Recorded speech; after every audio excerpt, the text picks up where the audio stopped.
Get yourselves comfortable. It's great that you're here. Right, okay. Hello, everyone. How are you doing? Well done for being here at the Best You Expo on a Friday. Hands up who has taken a day off work to be here. You skived. Yeah. Ugh.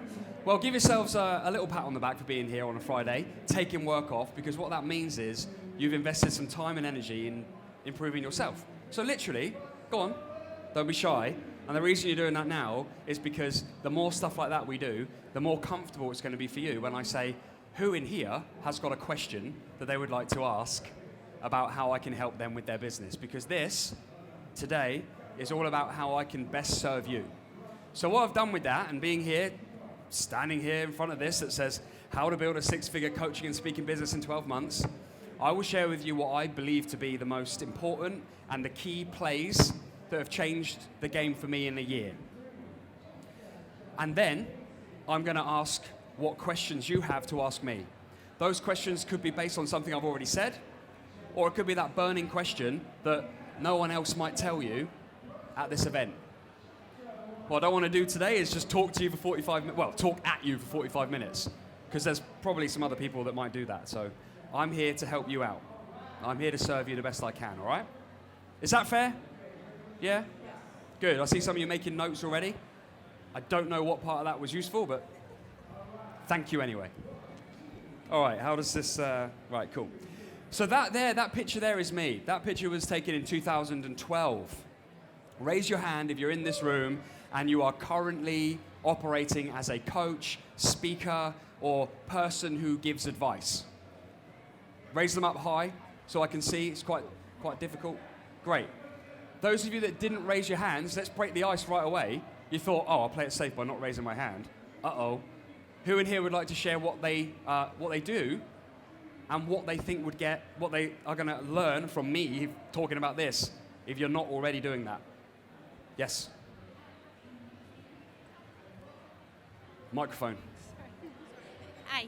Hiya. Hello. I've got a money saving page on Facebook, but I've Right. also got PTSD from an abusive background. Okay. So it's more a confidence thing. So I used to be a holiday rep, so I used to get on stage in front of 500 people, had a breakdown 2012, and I'm getting my confidence back. So it's, people tell me I'm really good at what I do.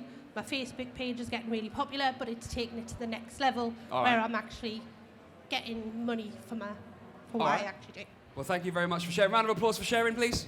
Share the energy, share the love. So I'll take two things from that. One was around about social media. Hands up if you in here would like to learn about social media, how to optimize that in a way that doesn't cost like millions. Yeah, good. And then the other was confidence. Hands up if confidence is something that you would like to improve. Now, let me tell you right now, if you are to build any business that is in the field of helping people, confidence is something that you're going to have to get. You're going to have to learn that. You're going to have to upskill it. You're going to have to believe in yourself. I'll tell you why. Because it's hard. And when it comes down to it, and you've got a list of people that you need to phone, or you've got some people that you need to reply to, or you talk to someone and they go, hey, what do you do? And you're like, I do this and I'm a. It's that moment where people will see you or they won't. It's that moment when they'll invest in you or they won't. So confidence is a key part of it, and I hope to be very honest with you. That's my point, right? There are a lot of people saying a lot of things. It's a very noisy industry. I like to think of it that maybe 10 years ago, there were maybe 3 or 4 real leaders in this space, right? Those guys and girls then taught a bunch of people. Those guys and girls then taught a bunch of people. And now we've got a bunch of people teaching other people, but not really having the depth or the substance or the experience. Everything that I share with you, including the questions and answer, which is why I want to go there and be really transparent, will be from here, because I've been there. I've been there when there's no one at the event. I've been there when there are no sales. I've been there when the person hangs up the phone. I've been there many times, a lot in the last year, which is why it's important for me to be able to help you out. If you're in that position and you're putting on that brave face, and you are that, and you've got the dreams, and you've got the goals, and you're pushing for it, and you're here because you want to learn, then please, ask the question, because I will not shit you. I will tell you exactly what I think, and if I don't know, then I'll be honest about it too. Is that fair? All right, nice. So, 2012. I feel like I'm sort of... Hey. How's that? 2012. That's better. So I started running seminars. Where you see the venue here is my gym. So again, substance and credibility. I am a gym owner. I've been a gym owner for 8 years. I started that business from scratch. I didn't know what I was doing. Sometimes I still don't. But I had the guts and the vision and the dream to do it. And so now, from nothing, I've got a team of people. I've got staff members who have a job, like a real job at the gym. We've also got personal trainers and sports massage therapists and group fitness instructors that one way or another benefit from the vision that I had, which is equal to the vision you have, right? We're all unique. There is no one like you. There never will be anyone like you, and there never has been in the history of mankind. That's pretty impressive when you think about it. So if you've got a vision, who knows what that vision might do? It might help people directly. It might help one person. Or you might end up with a small team. Either way, it was your vision that started it. So that's the gym. That's 2012. And I thought, do you know what? I'm going to have a bit of a stab at doing this life coach thing. Right? I've been on a couple of courses. And I think I've been to America and did like a 5-day thing out there. And I was like, right, this is it. I'm bringing this to the UK market. This is going to be it. I'm going to be like the English Tony Robbins. Which later, that same paradox came to bite me very firmly in the arse. Because you should never try and be like someone else. You should be not a different type of someone else, but a best type of you. And I know you kind of get that because you're here, right? So I offered my first online course because online courses are a good idea, aren't they? Because you can earn like millions. Because how many people are there in the world? There's like 7 billion people, and there's only like 100 in your village. So what if they all just bought it, and all of them, and you'd be rich? Well, I did an online course. I got trolled in the process. Someone literally was like, who do you think you are? What are you doing? You don't know anything. You've barely got any hair on your face, which is still true now. This has taken me 31 years, and I'm very proud of it, and I know I'm not going to shave it off. I sold one course member, and I thought that was a significant win, you know? I've gone from 0 to 1. That's a nothing to something. But guess what happened? They unsubscribed. How demoralizing is that? The one person that buys the products then like, do you know what, mate? I don't want to ever hear from you again. Not just, yeah, thanks but no thanks. There's probably some other things I can do with my time. They're just like, do you know what? I never want to hear from you ever again. Via email, so I am unsubscribing from your list. Well, that was pretty tough to take. But we all got to take these hits, haven't we? It's what we do next that counts. And I believe that if this hadn't happened, nothing would have happened in the last 12 months. I probably waited a little bit too long, but then time is what it is. Things happen when they happen, right? It's cause and effect. So on the one hand, you could say I could have done it earlier, but on the other hand, I'm thinking actually it was the right time. So this is now. This is now. So top left is me at the Super Self Summit. The Super Self Summit is my 2-day personal development event where we have multi-speakers from various different angles and corners of the health, well-being, and personal development industry. The event itself is designed to inspire, motivate, and educate. And the energy that we get in the room is really quite unique. Now, this event, which we did 3 times last year in its debut year, only just existed this time last year. So when I say about the coaching and the speaking events and the 6-figure thing, which got you here, that was the point, to be like candy, to be like, come and find out, and then I'll tell you how I did it. Part of that was that event and the growth that happened behind that. Just in from that, we have the Super Self Retreat, which was a byproduct of the Super Self Summit, which is a 3-day, all immersive, very personal, very intimate event by the sea. We recently just finished one of these Super Self retreats, and it was a really special experience. We get to really go deep dive with personal development, and I get 3 days where they can't escape. So I can really work some magic.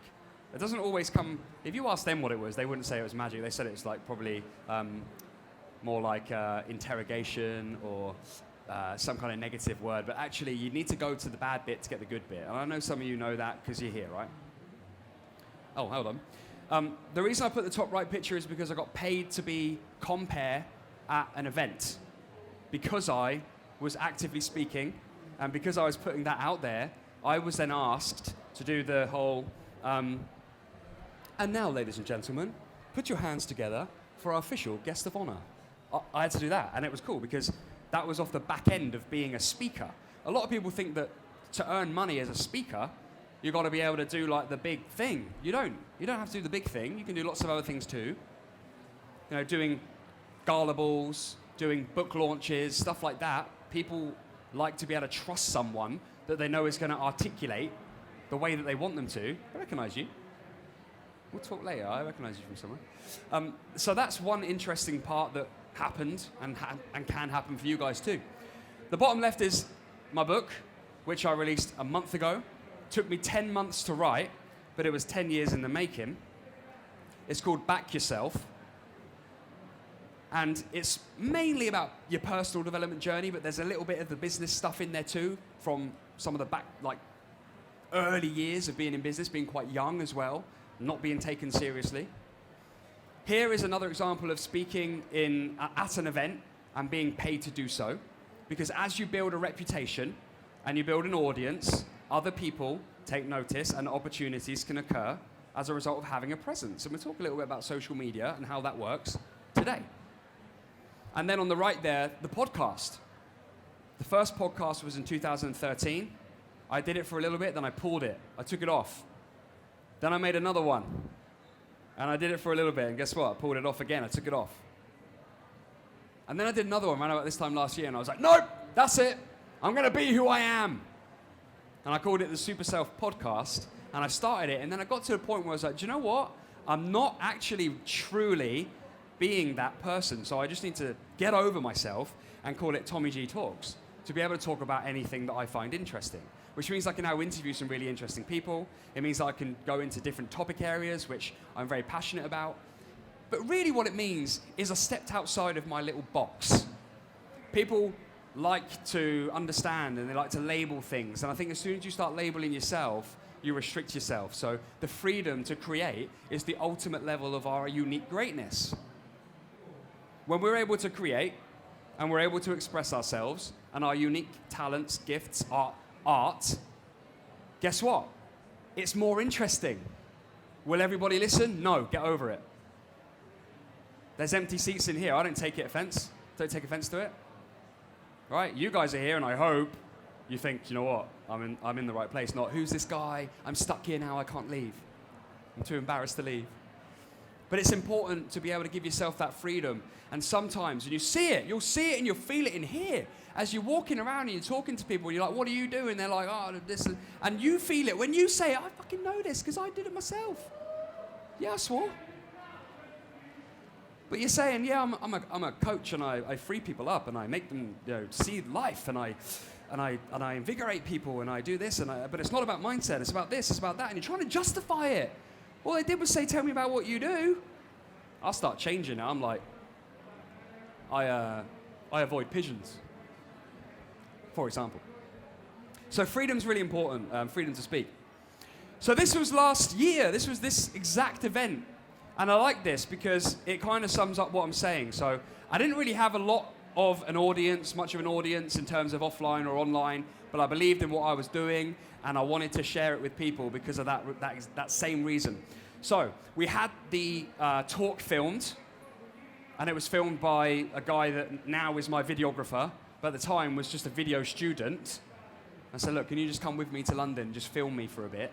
So he filmed it, we plonked it on YouTube, and then we used that, and we dined on that video for months because we mini-clipped that video up, and we put it out as little snippets on Instagram, little snippets on Facebook. Then we took the photos because of the fantastic white lighting, and we made some quotes and stuff like that, so we used that same footage. And then it was a bit of a light bulb moment. What if we did that all the time? What if we kept going with the YouTube thing and then just mini-clip things, and then we listen to what people say? And then we respond to the comments, and we understand what they're into, and we get to really feel how we can help people. You guys can do that too. You're here, right? Raise your hand if you've got a phone. Okay, that phone could come out today, and you could just explain what you're doing here. Don't bullshit. If you're here to learn, be proud of that.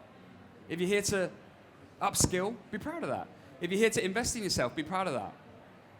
Sharing that message is your truth, but not only that, people are attracted to the realism. And when you do that, not only do you create a little bit of a ripple effect and your audience does generally grow, but you're growing the right audience. Now, I did this, which is why woman X unsubscribed. Because I was trying to be someone here, but then when they came in and saw what I did, and I was someone else, because there was a disconnect between what I'm saying and sharing and who I actually am. And as soon as I started sharing the real me and continue to work on it, because it doesn't just happen overnight, things generally get better. Less people unsubscribe, which is a nice feeling. I now actually don't check. It's like the worst thing. Hands up if you send out emails in here and you get a report back and you can see who's unsubscribed. Stop checking. Don't check ever again. You'll only ever be bad, because you'll be like, no, we went to school together, you fucking bastard. People are allowed to unsubscribe if they want to. You know you do. Come on. So here's how vision's really important. Three things. I don't like being stuck up here. It's weird. 3 things that have really helped me. Number 1 is vision. And here's how. You have to be able to think big. Once upon a time, I said, you know what would be really cool? To have a 2-day multi-speaker event that was based around personal development in Basingstoke. Yeah, I know. Well, we're up marketing this time because we're going to Winchester. And you're welcome to come. But if you don't think big, then you can never really achieve the bigness, if that makes sense. You need to think as high as possible, set the bar as high as possible, because then you know what the ultimate goal looks like, but also, as you are moving towards it, the success itself is still enjoyable and you're still reaching good levels of quality and progress. Interestingly, when you think big, most other people around you struggle to understand it. Hands up in here if you have someone very close to you, family, friend, that doesn't get it. Yeah? Because it's difficult to understand. It's not like normal. You're going to another one of those cult events at the weekend. You're going to do the chanting and dance around trees and hug them and stuff. You know, it's a bit like that. The perception isn't quite there yet, but it's getting there. So you've got to be able to think big beyond the opinions of other people. Now, in my personal development, and Jenna, everyone give Jenna a wave, by the way. Jenna is my PA, and she's the master of all relations to do with the business. It says that on a card or something similar. I forgot what I was going to say now. Yes, that was it. We teach a model, and the reason I pointed you out is because we need to trademark it, because the more I say it, the more it can be copied. But do you know what? If it helps you, it helps someone else. Yeah, it's fine. Triangular thinking when it comes to confidence. Your opinion needs to be at the top of the triangle, no matter what. Your opinion needs to be at the top of the triangle. And at the bottom left and the bottom right, do you like that? So some of you out there are like, that's not his left, that's not his right. That's because I'm a world-class speaker, my friend. I'll teach you if you want. Bottom left and bottom right, you've got the negative opinions of people and the positive opinions of people. Because you can't have your cake and eat it. You can't have it both ways, right? So if you're scared of or fearful of, or you're navigating through your creativity, a little bit scared of what people might say in terms of a negative comment, then that's going to change the way that it works for you. Equally, striving off of a positive comment is equally as risky, because then we're always looking for approval. Now, of course, it's good to get a pat on the back. But I like to think that we could go through without having any haters and any raving fans, because we're going to do it anyway because we believe in it. And if your opinion is the highest point of that triangle, you'll always be okay. And that's what we teach. So that's something that you can take away with you when it comes to your vision, your plan. You're going to go home, you're going to be on the train, you're going to be in the car, you're going to be in your hotel room or whatever, and you're going to think about what you want to do. You're going to think about your ideas and how the next step looks for you. And when you do that, think limitlessly. Think as big as you possibly can. Anyone who's ever achieved anything, right? I'm just a dude that did some things. Anyone that ever achieved anything was also just a person with an idea once. And it doesn't matter about the scale, it really doesn't. I believe we've all got true potential, we've all got a greatness inside of us. And when we're in the right environment, we're around the right people, and we have the right strategy, we're able to express it. And the confidence helps with that.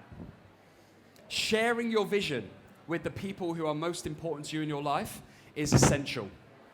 How many of you have had a conversation with your partner where they're like, what are you doing now? They're like, what's this new idea you've got? I hope my wife hasn't given birth. She's actually at hospital at the moment. She's had to go to hospital. Right, I should probably check. Should I check? I bet no one's done this so far today, have they? Have you got my phone? Oh, it hasn't rang, has it? Still got one kid, it's all right. One that I know of. Okay, so, yeah, what was I saying? Sharing. Sharing's really important because I like to think of it if you're two people in a relationship, or even if your best friend or your business partner, which again can cause friction if it's a business partner. I've had this. Business partners from the gym not understanding what I'm doing here with this. So we've had to bring our relationship closer so that everything's in the same pot. And if you think about the people in your life who've got a cup, and that cup can be full at 100%, or it can be half at 50, and you've got your own cup, and that also can be full at 100 or half at 50. But together, if you poured both your cups into one big cup, if you had 50% there and 50% there, and you poured them together, you'd have 50% of 200. You know what I mean? You'd have 50%, okay? It's all relative. So as soon as you're at a 10 out of 10, you believe in yourself, and you share it with your partner, and they believe in you, even if it's a 9 out of 10, you are more powerful, because they're the one that gets it when you go home. Even if it's just on an energetic level, you're a bit frustrated, or you're high, or you're low, they're the one that looks at you and goes, well, I don't understand this, so all I'm going to do is cause drama here. Because I don't understand this. You need to explain and share everything. And because things change so rapidly, exceptionally fast for me in the last 12 months, we've almost got to have regular sit-downs where I'm like, right, some stuff's changed, and I need to tell you now, because otherwise someone's going to say something, and you're going to be like, what are you doing? I need to swear again. What are you doing again now? Right? So the other day I got a jab as we were walking, because I was like, wouldn't it be amazing if my next book was just, the publisher was just like, do you know what? Here's some money, go and write it, and I could take 3 months off. And she's like, what are you on about? But of course it was just a little thought that I put out into the world, and she's like, I don't understand that. What do you mean? Where are you going to go? You're going to go and live in a forest for 3 months and write a book? What? We have to be able to share. We've got to be able to open up our lives. And then we've got to show it. And the way that we show it is also how we grow it, because social media is the way we show it. People are always saying to me, oh, your Instagram's so consistent. That's because I've put it in the little part of my brain that says necessary. I commentate on everything that I do. So if you were to follow me on Instagram today, you would see me this morning going around with a selfie stick, and I'm talking about what it was like going around with a selfie stick 2 years ago at this same event and finding it really weird because it was the first time I'd ever walked around with a selfie stick. True story. I love that because it's real, and you can share exactly what you're up to right now, and it can form part of your offer, part of your story, part of your essence of what you bring. No one knows if you don't share it. No one knows if you don't show it. So in terms of vision, that's what's really helped me in the last 12 months. The next is execution, right? You can have all the ideas, and you can be like, share it with everyone. You can put it on Facebook, like, who knows someone that's done that? Like, this is it. This time next year, I'm going to do this. You watch me, everyone. And everyone's like, they're going, yay, well done you. You haven't done anything yet. You got to do it. It's easy to just forget that, isn't it? It's like, oh, I didn't really say that. Delete. No one's going, hey, you know when you said on Facebook that time, and we all said, well done. How's that going? No one's saying that. Right? So all that does is it just gives us a little bit of false security about what we're doing. We've actually got to go and do it. It takes nothing to say it, but everything to do it. I would not stand up here with a bit of a douchebag title to my talk if I hadn't done it and had some substance to show for it. The reason I say that is because it can sound a bit like that, can't it? That's not really me, but it worked because you sat down. Right. So here's how I can help you. Execution, the number one thing. You've got to focus on that number one thing. We've got all these ideas, in this like expert land or professional development, personal development, whatever it is, whatever you call it. You can have all these ideas, but you gotta execute on the first one. And how do you know what the first one is? It's the one that you cannot do anything else until you do it. And you focus everything you've got on that. Oh, I think I need to start a podcast. Yeah, but have you done that first thing yet? No, don't do that yet then. You've only got a small, limited amount of energy, especially if you're working a job, 9 to 5 or whatever, and you're transitioning into this lifestyle, which is something that I help people do too. And I've done it many times with clients and myself, breaking from the gym to personal development, X, Y, Z. You only get a limited amount of energy, so you need to make sure that the time you have got is spent on that number one thing. Bank it, collect it, feel good about it, celebrate it, move on to the next thing. All your inspiration and your ideas get put in a little list. You go visit that once you've got a bit of freedom and you've done that number one thing, and you go, cool, right, let's have a look. All right, none of those actually matter anymore. Cool, it's just a phase. So what's next? Right? One thing at a time. I wish I hadn't said the bit about the douchebag title, because it's essentially it. You've got to give people what they want first, and then what they need second. There are a lot of people in this industry who are giving people what they need as the front of house message. Now that either does one of two things, in my opinion, which is just my opinion. One is it don't make any sense. They're like, well, I don't really know what my chakras are, mate, so I was here just because I'm feeling a bit stressed. Or it rubs them up the wrong way. Hi, what do you do? Well, I help people who are clinically and subjectively depressed to, and broke, to increase their energy and their confidence, because they probably are single. And yeah, cool, but thanks, you've just basically told me that I'm rubbish, and I probably don't want to now have a conversation with you, right? So this can be applied to any setting. It can apply to here, it can be applied to social media, it can be applied to your conversations you have with people. It's about understanding what people want. And how do you find out, ladies and gents, what people want? You ask them. You ask them what they want. You ask them what they want. That's actually how you find out. I love coming, I'm probably gonna get thrown out. I love coming to these events because I go around and I speak to exhibitors. And I'm like, hi, you know, and then what happens is just words. So I say, okay, cool. There's a reason why we're talking now. I feel like, you know, when I come here, I like to get about.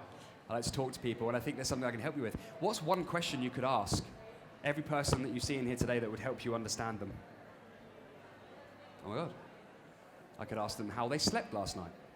Yeah, that's a great question if you're a sleep coach. You're a sleep coach. You can have that. Yeah, we can't leave each other hanging there. So asking a power question helps you to understand what it is that you can help with. At the end of the day, you're there to help. I'm going to hold that a bit longer so you can... At the end of the day, you're there to help. That's my new profile picture done. So we want to ask questions because that's how we realize the want and need. Once they're in our world and they like, trust, believe, and are trended with us, which I think is a new thing that I've started talking about recently. Once those 4 things are in alignment, then we can tell them what we think they need.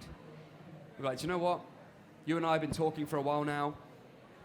Come with me. What about this? And then all of a sudden it changes and you get a breakthrough. You know, that's how we get our change so effectively at the Super Self Retreat and in everything that we do.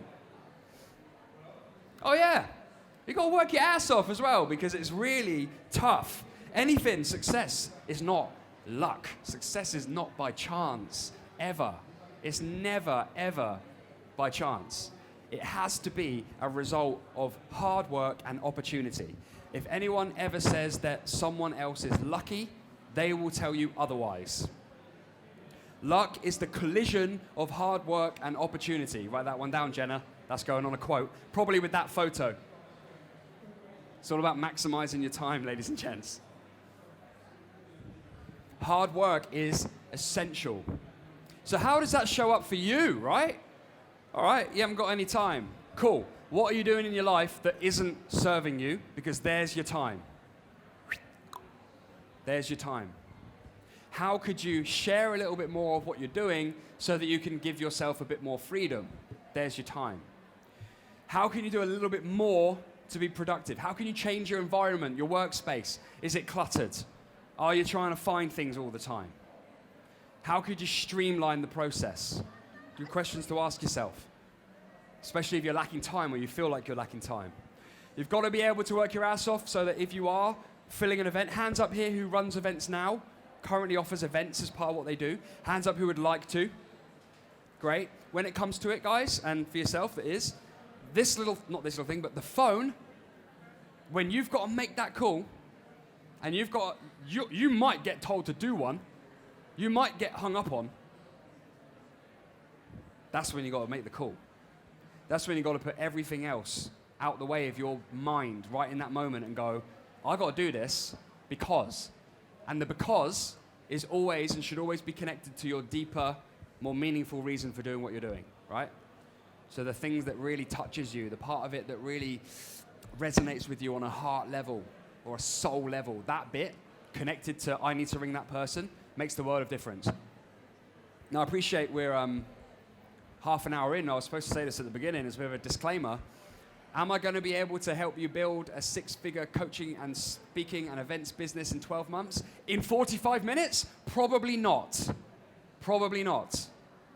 But I most certainly can, should you be a client of mine. And I can say that with absolute conviction because I've walked the walk.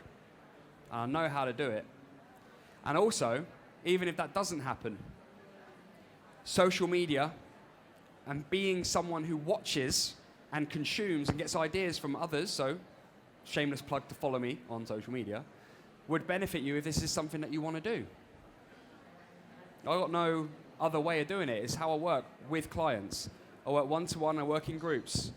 Whatever it is that that client wants from me, I give them in the time that we have together. I've got no bells and whistles, speaker training. I could do that, but that's not what I'm interested in because I feel like that kind of you could be part of the problem or part of the solution.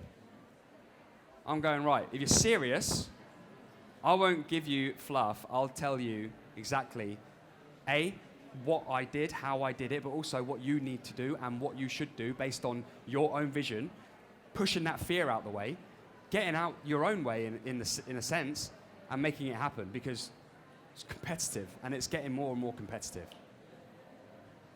Remember that thing? There was those people that taught, and then there was those people that taught, and then there was those people that taught, right? I was just at 2012, oh yeah, the bit I didn't tell you, I got trolled with that exact picture of me doing the presentation with the pen thing. My own family members were like, look at you, you look like Harry Potter. Because I was holding this pen that looked like a wand. And I'm like, what am I supposed to say to that? Like, I'm doing this because it's supposed to be like, what I want to do in my future, and I'm getting ripped for it. It was only yesterday that I was talking to one of my friends, and he went, oh, by the way, which is always not a great thing to finish a conversation with, I was at dinner the other night with all my friends, and they're all slating you, and I was like, whoa, okay, cool, tell me more. They're like, yeah, they're saying, like, you know, they hate your videos, and I'm like, yeah, but they're still watching them. People are ready when they're ready, right? You just got to keep doing it no matter what. If that is something that you have as a concern, like what if someone doesn't like it? What if someone says something nasty? You weren't talking to them anyway. You were talking to all the other people that did like it or didn't say anything. Remember the triangle? Your opinion matters the most, so as long as you're cool with it, you've won. And number 3, you've got to be able to back yourself. What it means to truly back yourself is put yourself out into the unknown, to get uncomfortable, and to make sure that you stay true to the journey. Like, think about this. Since when did going on a little journey become so scary? Like, since when did going on a little journey be so shameful? Think about human history. Think about how much fun people would have had going on a little journey 300, 400, 1,000 years ago. It would be like the highlight of their life, going on a bit of a pilgrimage, going to find out what's going on over there, When did we lose that? Is it because we think we know everything? Is it because we think we're going to get a quick answer to everything? Going on the journey is actually the point. That's the point of it. That's the thing that teaches you. who you are. I was in a bad place in July last year. My second Super Self Summit event was brilliant. But I'll say this again in another public forum, and we spoke about this earlier, I've seen the corner of my eye. I was trying to be the English Tony Robbins, and that distracted me because I fucked up. And I felt empty, and I didn't understand. I was like, why? This was supposed to be my dream. But I was trying to be somebody else instead of being myself, finding my own way of doing things. The journey is the point. So when you go and do that thing and you share that post and some of you, like this is just an assumption, when you go out there and you're like, right, I'm going to now start posting about this thing I'm interested about. Some of my friends are going to go, what are you doing? What is that? But you need to get out of your own way and be like, right, this is now part of the journey. I'm going to enjoy the discovery of what I find on my little pilgrimage through my professional career and my personal life. I love this. It will knock you. There will always be things that happen that you didn't predict. Now, I love this quote because fall down 7 times, get up 8. Like, I always wondered, why didn't it just say fall down once, get up again, right? Fall down once, get up 2 times. The reason it's 7 and 8, other than also being, thanks buddy, potentially a spiritual number, because this is actually from Eastern tradition, I think it's because it suggests that you are going to fall down quite a few times. So you just got to keep getting up again. You just got to keep moving forwards, always. Because the only other choice is that you're standing still, and then you're not achieving anything, and you're not on any kind of journey. Accountability. Accountability is essential. Whether that's a friend. It went green. I think it's okay. Nothing's happened. He's okay. He's not even looking. Cool. We good? It went green. I pressed the button. No? Just fashion. Love it. Oh, I prefer green anyway. Accountability. Your friend, your partners, your work colleagues, coach, a mentor, a group, anything that you can be involved in that helps your environment to be more positive and pointed towards where you want to go. And mentorship is always essential because we can't see our own blind spots. So when someone's able to help us through their experience and expertise, and there needs to be both, then you're in a good place, and you should always be looking for that person or people in your life. Right, here we go then. A few minutes. But I did warn you. Whether it's speaking, coaching, events, social media, writing a book, or anything, who has a question for me? Let's go. Yes, quick, we're going to have to go quick with the mics. With a mic, there's only one. What's your name? You got the mic, so you go. Okay. Hello. My name's Sam. Sam, good to meet you. So, quick question about getting started in coaching. Yep. Have you got any tips for how to transition from having some great freebie clients to getting actually paid clients? Yeah, and also something about pricing. Great question. So the reason why you would do freebie clients essentially is for testimonials and to find your flow, right? Now, I'd always recommend that, but there comes a point where you need to go, you know what? This is it now. This is what it's worth. And at that point, thinking big is essential. And then being able to take it when a few people don't quite get it or they're not in, right? Because you will find value when you believe in what it's worth. And then you keep on creating a pipeline of people who you can talk to about it, so leads essentially, by using your marketing, by using your communication to try and make it as effective as possible, so you're attracting the right kind of people, and then you just go for it. I would recommend to practice the exact words that you'll use in a conversation. If you ask me how it works, I'll go, it's one-to-one or in groups. Which one suits you best? That's like the first thing, and then we go from there. So having what you say ready and practicing that again and again will really help because it's about confidence in that moment, yeah? Does that help? Just, yeah, I think it's still on. Go here and then here, yeah? Thank you. Let's Hi, my name is Dinesh. Nice to meet you. Yeah. I know that we don't need qualification to start coaching straight away, but having a qualification does help. How did you go about doing, your coaching business? Yeah, sure. So interesting question. Thank you. the way it's going, you're gonna need one soon. Getting one now would be a great idea because there will be regulation soon, I think. And when there's regulation, there's always favoritism and there's always a little bit of that going on. So I think if you can, go and choose one that's right for you. I did 2 NLP courses, then a life coaching course back in between 2012 and 2014. Yet, even having those certificates on my wall, it still presents me with the same problem sometimes. There is a distinct marriage between experience and expertise. And we need to serve both sides in order to serve our clients. Does that answer your question? Yeah. Do you recommend any particular coaching? No, because I'm not on any commissions. As soon as I want a bit of commission, no. Honestly, I don't know enough about the landscape.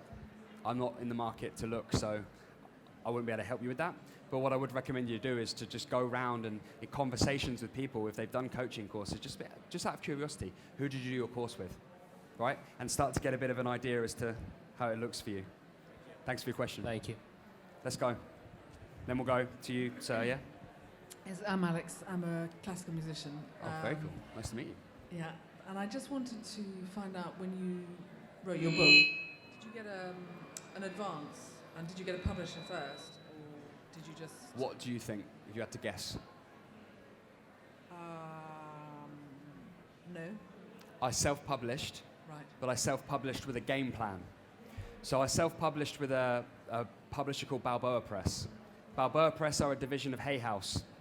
As a result of my movements and my expression for 6 months, I managed to make connections which resulted in me being on Hay House Radio last week.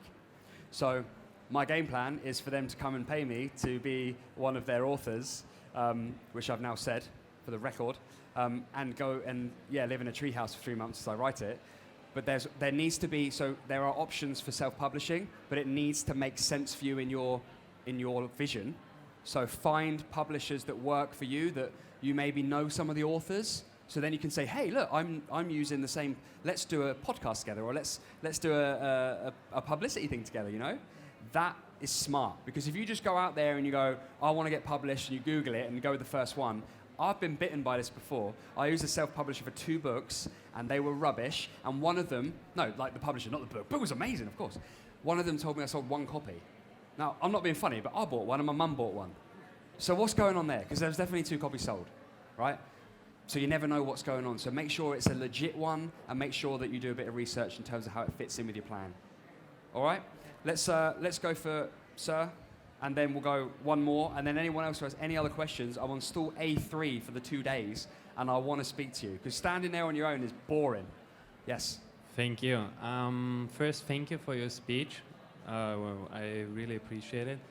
And my question is, so in terms of social media right now, everybody talks about social media, and I'm not a big fan of it. But so my question was, for your opinion, do you think you really need social media to be successful as a coach and a speaker? Because I have the feeling, if you're truly good at what you do and what you are, the advertising will go by itself, like kind of not so, because social media is like your own work, I feel, and I don't really like it. So Sure. I want to hear your opinion. There's 2 ends to that. Thank you. What a great question. The first is you should challenge what that social media I don't like it thing is. And if that's a you thing rather than a social media thing, then we need to probably overcome that, because you might be stopping your growth. Now on the flip side, do you need it? No.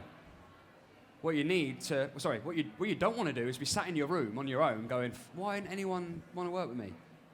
Why have I got no clients, right? So social media is a vehicle.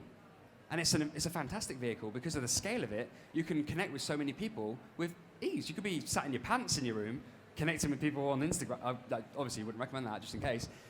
But equally, you could be at one of these. Now, if you're looking to do that, and you're standing in one of these, and you're not smiling, and you're not talking to it, you're not going to be on your phone because you don't like social media. So, and you're not engaging with people, then you're wasting an opportunity there too. Because it's all about people understanding and getting to know what you do. Social media is a way of doing that. It's not the only way, but of course it does help because of the power of it. Does that answer your question? Yeah, thank you. Yeah? Get it out there however you feel best. We have one more. We'll do one more. Yeah, go. Go on. Pass it across real quick. Thank you, everyone, by the way. This has been fun. Hi, my name Hello. is Hajra, and I'm training to be a coach at the moment. Good. I've got 2 questions. One is, do you have any advice on finding your niche? And the second is, how did you decide the content of the summit and the retreats? The content keeps evolving every time, and actually the answer to both sides of that is the same. Ask. Ask. Because you'll only see it how you see it. And if there was a person's perspective that you'd like to see it through, it'd be the customer.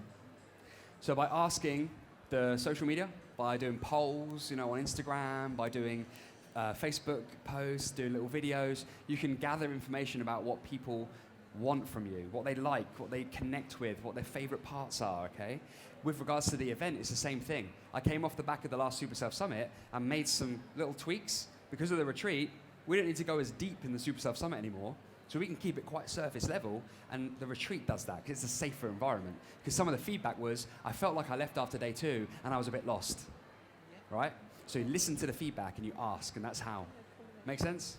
Thank you. Sweet. I think we have to push, yeah. What are we doing? Yeah, my wife's given birth. Oh my gosh. She's phoned me. All right, cool. I better go because my wife's like, ugh. So, hey, thank you very much. Give yourselves a hand, everyone. Thank you for your time. Thank you for your energy. We're on A3, stall A3 for 2 days. We'll be speaking again tomorrow in the lifestyle zone, which will be more about health and well-being. But thank you so much for sharing this with me today. See you soon.